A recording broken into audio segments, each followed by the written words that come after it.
So hello guys, welcome to INICET November 24 recall session. So this is Dr. Chandini, your pediatric faculty at ADRPLEXUS. So I've got some recall questions from pediatrics. So this time we have got almost more than 15 questions. So around 19 questions I was able to get from pediatrics, where some of it was a topic which is integrated with other subjects. Core pediatrics, we got a lot of questions from SAM, severe acute malnutrition, and 2 questions from immunization and development as well. So this time, INICET, it concentrated more on the basics of pediatrics, as I told you, the growth, development, nutrition, quite a lot of questions we've got. So now we'll go one by one. We'll try to solve these questions and look at these questions. Yes? Okay. So this is the first questions we are going to see today. This is a question from SAM, that is severe acute malnutrition. Which among the following is not a component of SAM? So what is the question? Which is not a component in the criteria they're asking you. The 4 options. Option 1, weight for height. Option 2, weight for age. Option 3, mid-upper arm circumference and bipedal edema. So in the class also multiple times I've told you, yes, weight for height is a criteria. Weight for age is not a criteria. Okay. So what are the correct options here? Yes. So weight for height is correct. Mid-arm circumference is correct. Edema is correct. And it is not weight for height. It is not weight for age, not weight for, is only weight for height. Fine. So this is the correct answer. Weight for age is not a component of criteria. So coming to the criteria of SAM, severe acute malnutrition, the first one is weight for height below -3 standard deviation. Yes. The second criteria is mid-upper arm circumference less than 11.5 centimeters. And this is not used in a child less than 6 months of age. Yes. So 6 months of age, after that only we use mid-arm circumference. Less than that, mid-arm circumference is not in the criteria. And the third one is bilateral symmetrical pedal edema. So any one among this is enough for the diagnosis of SAM. Weight for age or height for age will not come in this criteria. Okay, fine. So that is the first answer. Next question, similar question, which is not true regarding the primary failure of SAM treatment. So we all studied about the treatment of SAM. So in which we have 2 phases, right? The initial phase where you are going to stabilize the patient and then the rehabilitation phase. Yes. So based on the response to the treatment, we have primary failure and secondary failure. Okay. So looking at the options, weight gain at least 5 grams per kg per day after 10 days. Failure of return of appetite by 10 days. Not started to lose edema on day 4. Persistent edema on day 10. So they're asking which is not. Okay. Yes. So primary failure means failure to regain appetite by 4 days, failure to start losing edema by 4 days, presence of edema on 10th day, failure to regain weight at least 5 grams per kg per day by 10. So 2 4 days and 2 10 days. What are the 4 days? Failure to regain appetite and failure to start losing edema. 10th day, 2 things you will note. You will note the edema. If there is edema on 10th day and weight gain not adequate, not even 5 grams per kg per day, then it is failure to response, which is the first primary failure. Secondary failure is the same weight gain you will look, but in the rehab phase and not in the initial phase. Clear? Okay. So now looking at what is given, yes, 2 10 days we are going to see. What are they? One is weight gain, the next one is persistent edema. So these 2 are there. So failure to gain weight. This should be actually failure to gain weight. Yes. And failure of return of appetite and edema starting to lose is day 4. So this is right, but this is wrong. This is not day 10. This is day 4. So the right answer is option 2. Clear? Yes. Third question. Yes. A straightforward question. Which among the following is the most common organism causing croup? Yes. What is croup? Croup is nothing but ALTB, which is acute laryngotracheobronchitis. So we have studied in the class ALTB, the most common cause is viral. It is not bacterial. And the most common virus is actually para-influenza. Okay. Now look at this in the option H influenza, influenza, streptococcus pneumoniae, diphtheria. See, para-influenza is not there in the option. But you know for sure it is not bacterial. So you can easily rule out H influenza, because H influenza is the most common organism which is going to cause your acute epiglottitis. the other spectrum. Yes. So it is acute epiglottitis and not croup. So this you can rule out easily. Streptococcus pneumoniae and diphtheria, again bacterial infection, not going to cause croup. So most common cause parainfluenza. Other viruses that can cause croup are RSV and influenza as well. So by ruling out, you can go with influenza as the answer. Yes. Fourth question, another straightforward question from vaccine, very easy question. Which among the following is not a live vaccine? There was which is not a live vaccine. Let's come to this: hepatitis B, measles, rotavirus, varicella. Okay, so we'll go from down. Varicella is a live vaccine. Yes, the strain varicella uses is Oka strain. Rotavirus is again a live vaccine. Yes, measles, yes, MR vaccine is a live vaccine.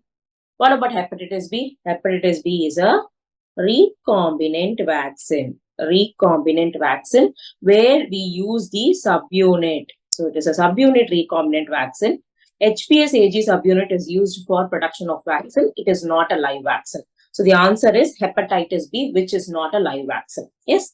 So these are the live vaccines. Other than this, you also have one more live vaccine, two more live vaccines. Yes. What are they? Yes. Oral polio vaccine is a live vaccine.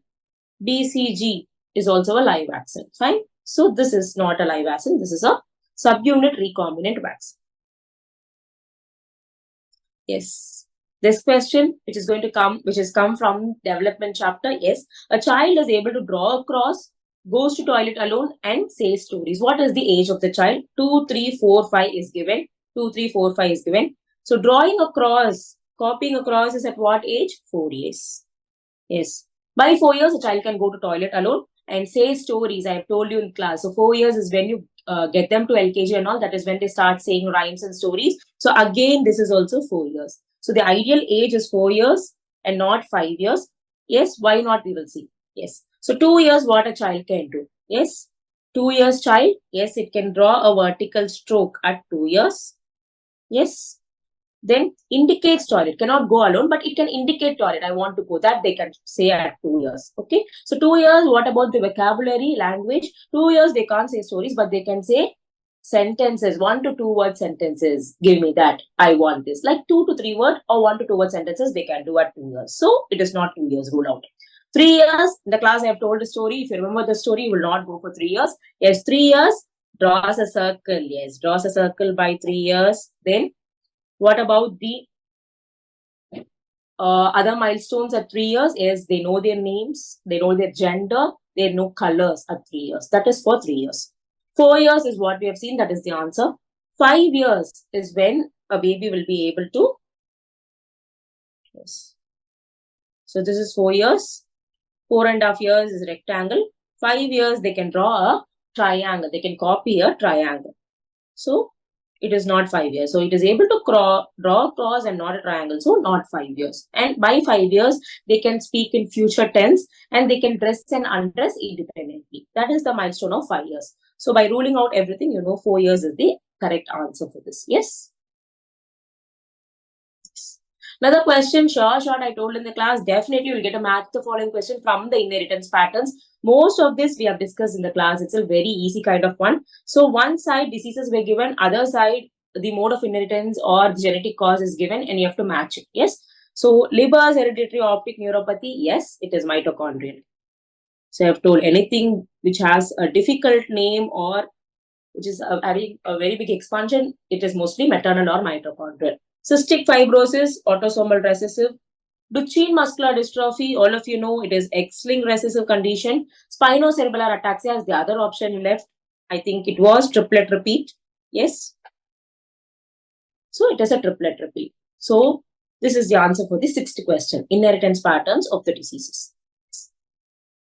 Moving on to the seventh question, another topic discussed well in class. Yes, in the newborn chapter, a 2-week-old infant presents with continuous bleeding from the umbilical stump. Yes, what are the clues? 2-week-old. So it is a neonate. A neonate with bleeding from umbilical stump. With this itself, you can answer. But let's see the rest of the question also. Parent reports a history of recurrent bleeding episodes since birth. Yes, there is bleeding. Physical examination shows easy bruising. So there is easy bruising, but no organomegaly. Obviously fine. What is the most likely deficiency seen? See, factor 8, factor 9, 13 von Willebrand factor. Yes. So out of this, when you see the word umbilical stump bleeding, straight away go for, yes, factor 13 deficiency, which is the clot stabilizing factor. Yes. Factor 8 and factor 9, you know, they are hemophilia. So hemophilia A and hemophilia B, they are going to present with soft tissue and joint bleeding. They will not have umbilical stump bleeding. Please remember. So umbilical stump bleeding, factor 13 deficiency. One more thing in umbilical stump that can be asked in future exams is delayed separation of umbilical cord. Yes. Delayed separation of umbilical cord is seen in leukocyte adhesion defects. Okay. So two things that can have pathologic conditions related to umbilicals is, one is umbilical stump bleeding, factor 13. The next is delayed separation of umbilical cord, leukocyte adhesion defects. Fine, lads. Okay. Moving on to the next question is delayed cord clamping indications. Delayed cord clamping, where you can do. Fine. So first, what is delayed cord clamping? After birth, you don't clamp the cord immediately. You wait for how long? Is 30 to 60 seconds after birth, you wait and then clamp the cord. Yes.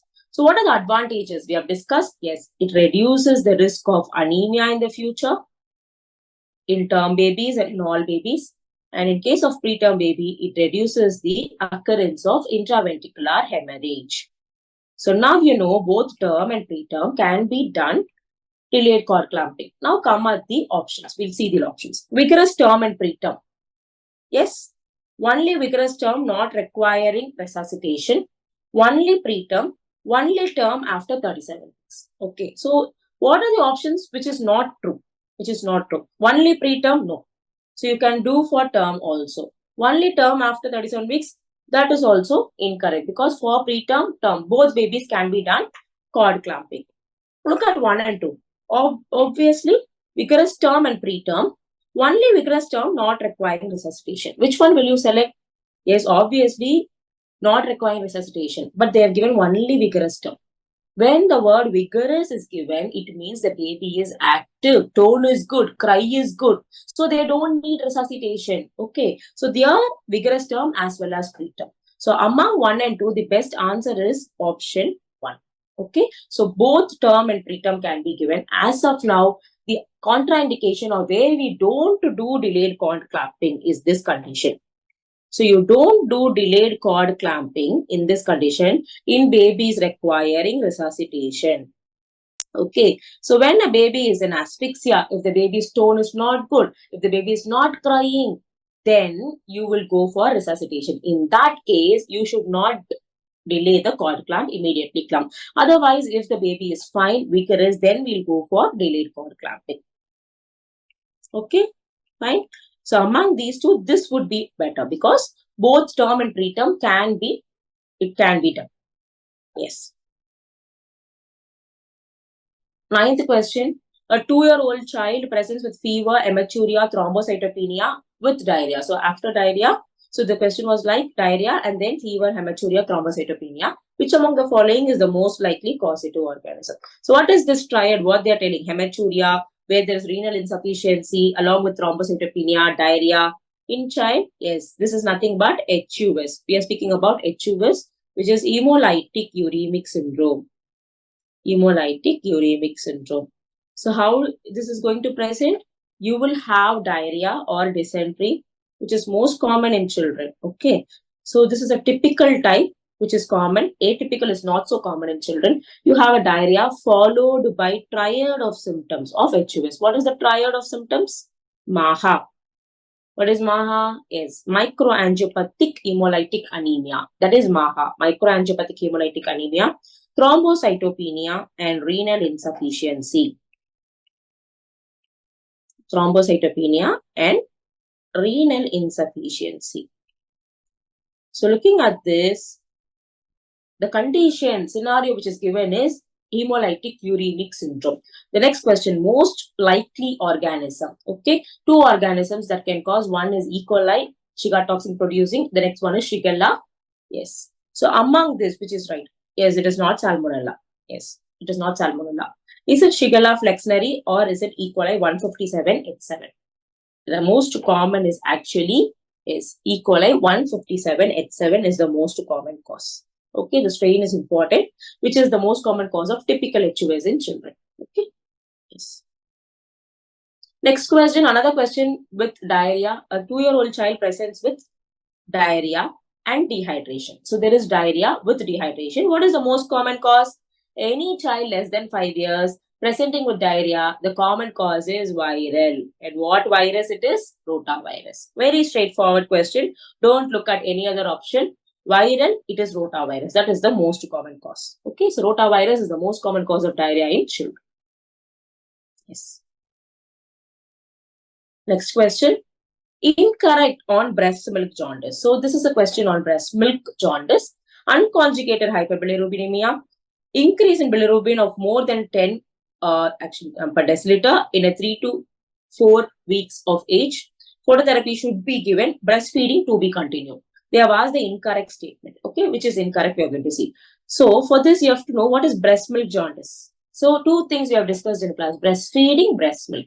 Breastfeeding, the name itself says feeding. Feeding means there is a problem in feeding. Inadequate feeding. Okay. So breastfeeding is inadequate feeding. That is breastfeeding jaundice. So that will present early. Okay. It will present in the first 1 week. It is not going to present very late. Okay. What is breast milk jaundice? The name says breast milk. There is something in the milk which is going to cause jaundice. Yes. What is that? There is a substance called as pregnandiol, which has beta-glucuronidase activity. So what it is doing, it is going to deconjugate the bilirubin. When it is deconjugating the bilirubin, what will you get? Unconjugated jaundice. So that is a true statement. The second one, this will present late. Okay, it is another cause of prolonged jaundice where it is going to present around 3 to 4 weeks of age with bilirubin more than 10. So the value will be higher and the presentation will also be late. So that is also true. Yes. Phototherapy should be given. No, phototherapy is not needed. See, when you give phototherapy, when there is a jaundice in the initial neonatal period, less than 7 days, when they're going to present with unconjugated jaundice, you give phototherapy. For conjugated jaundice, we don't give phototherapy. The next thing, for prolonged jaundice, phototherapy is of no use. After 7 days, there's no use in giving phototherapy. So phototherapy should be given. Maybe can be given in a jaundice if it presents earlier, but should be given is not actually the correct answer. Okay. So most of the time, breast milk jaundice does not need treatment also. It can resolve on its own. So you don't have to treat. That is what is given in OP guide. So it is not true. Breastfeeding to be continued. Yes, breast milk jaundice, you don't have to stop breastfeeding. You can continue breastfeeding. There is no such contraindication on stopping breastfeeding. So all these three are true. The incorrect one is phototherapy should be given. Phototherapy is not necessary. Fine. Yes. Another question, repeat from INICET, which is not a component of NADA's criteria.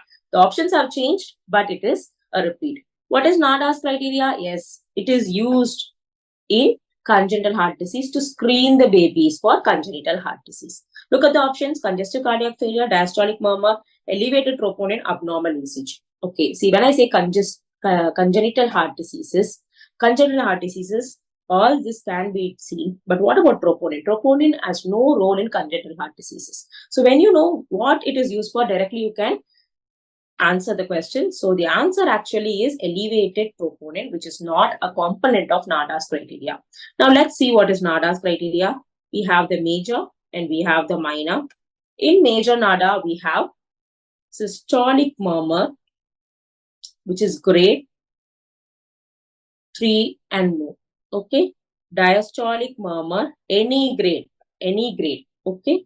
Congestive cardiac failure, cyanosis. These 4 are major. Coming to minor, we have which is not present in major, we have it in minor. So systolic murmur, grade 1 and 2. Systolic murmur, grade 1 and 2 comes in minor.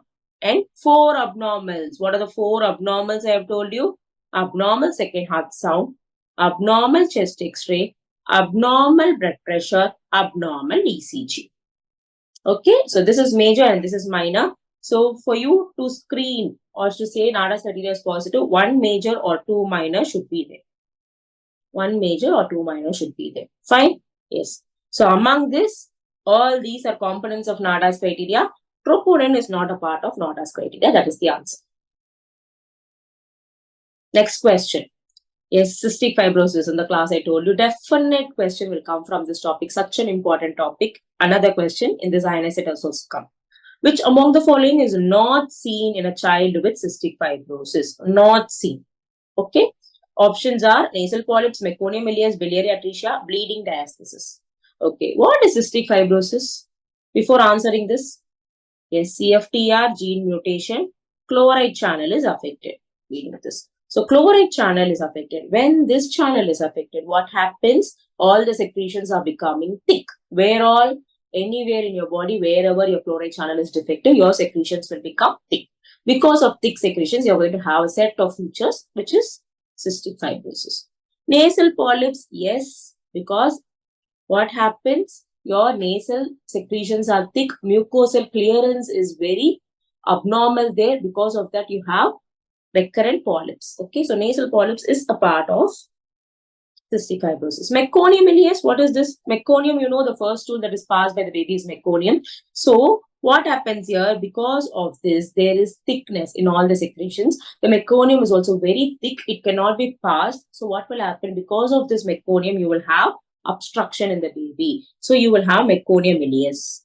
Okay. Biliary atresia. See, biliary atresia is a congenital anomaly where the ducts and all are not formed properly, where there is absence of ducts and they will present with neonatal polystasis. But atresia will not happen here. What will happen in cystic fibrosis? Biliary cirrhosis can happen.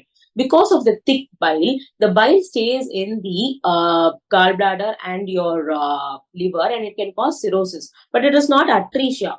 Okay, it is a congenital defect. So, biliary atresia is not a component. Biliary cirrhosis can happen. Okay.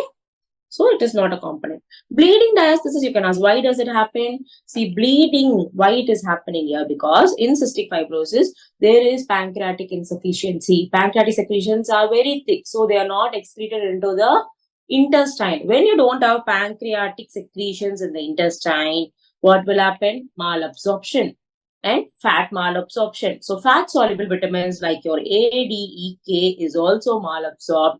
So you don't have vitamin K. Because of that, you can have bleeding manifestations. Maybe this is not a very direct option, but if you look at the features of cystic fibrosis, you can associate bleeding diastasis to cystic fibrosis, but not biliary atresia. So the better answer here is biliary atresia. Fine? Yes. Yes. Another question, which among the following is the reason for closure of ductus arteriosus? Yes. So, ductus arteriosus, we have discussed in class in detail what happens, how it closes, what keeps it open and all, right? So, options I was able to recall only two options, increased arterial oxygen and reduced catecholamine. With that itself, we know our answer is what is the reason for closure of ductus arteriosus? Ductus arteriosus closes two factors, increased oxygen tension. The next one is decreased prostaglandins. Okay. So look at this. What is there in our option? Yes, increased oxygen is there. So that is the answer which closes the ductus arteriosus. Okay. Now with this, we'll try to predict future questions and some questions which have been already repeated. Yes, you know these two are the reasons for closure of ductus arteriosus. Okay. When there is a baby who is born in hill station or high altitude. Okay, what happens in high altitude? The oxygen tension is going to be very less. So when there is less oxygen tension, what will happen? Ductus cannot close. So in that condition, they will present with patent ductus arteriosus. Okay, yes. Now coming to prostaglandins, decrease in prostaglandin closes PDA. So for PDA closure, what drug you give? You give indomethacin or ibuprofen, right? So which, okay. So indomethacin or ibuprofen is going to close your ductus arteriosus. So it is also going to cause premature closure of ductus if given during the pregnancy. Okay. During pregnancy, if you give these drugs, they can cause premature closure of ductus. Yes. One more thing. prostaglandins. So when you have more prostaglandins, what will happen?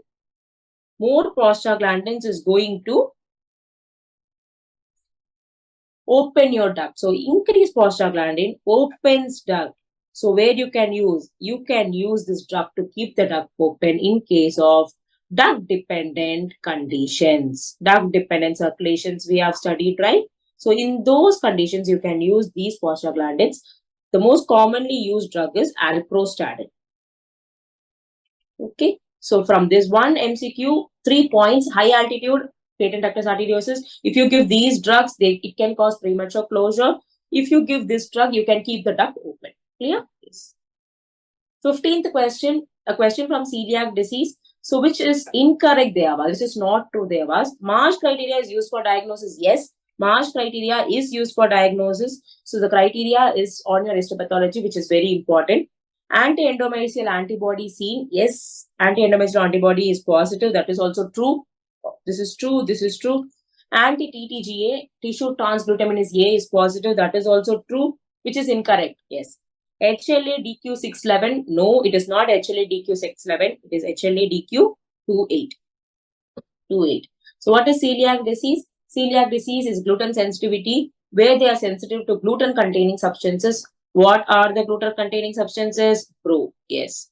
Barley, rye, oats, wheat. So if you give this, the child presents with chronic diarrhea. So that is the feature. So what is the problem here? Anti-endomysial antibody is elevated. Anti-tissue transglutaminase A is elevated.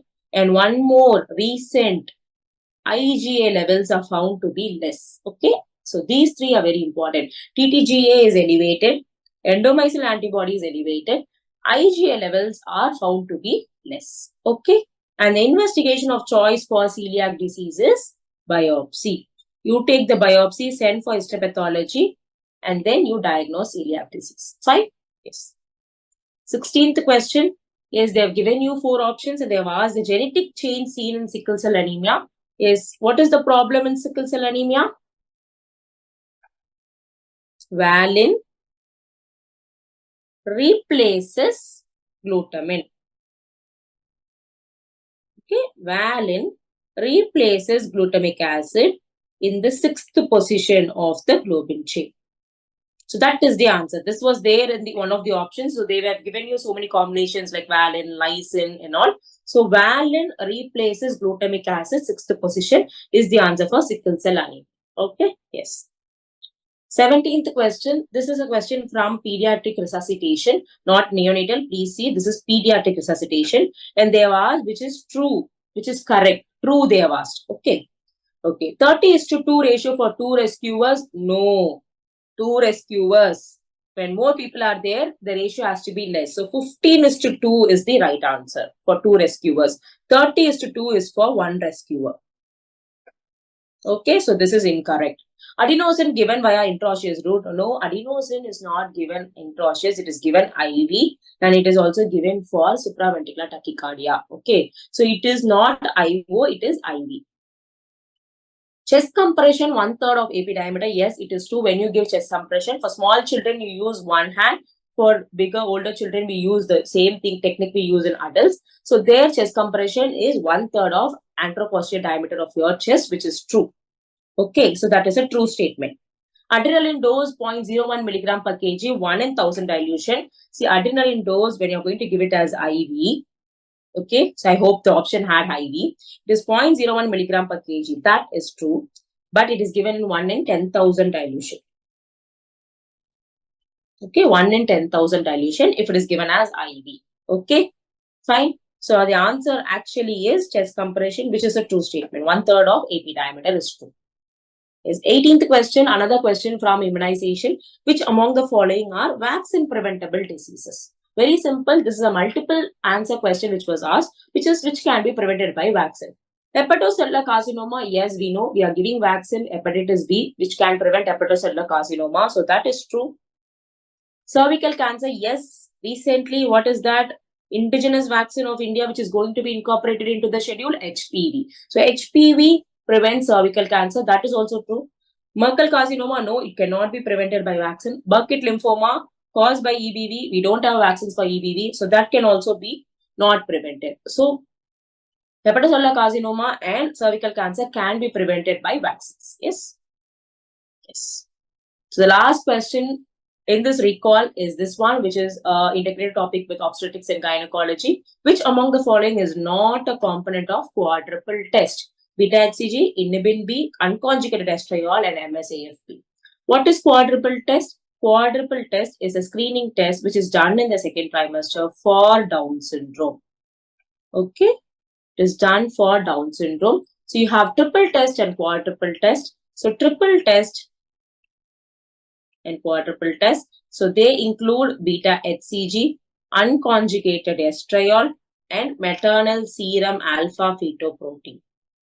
When it becomes quadruple, you're just going to add one more to it, plus inhibin is right, but it is not inhibin B, it is inhibin A and not inhibin B.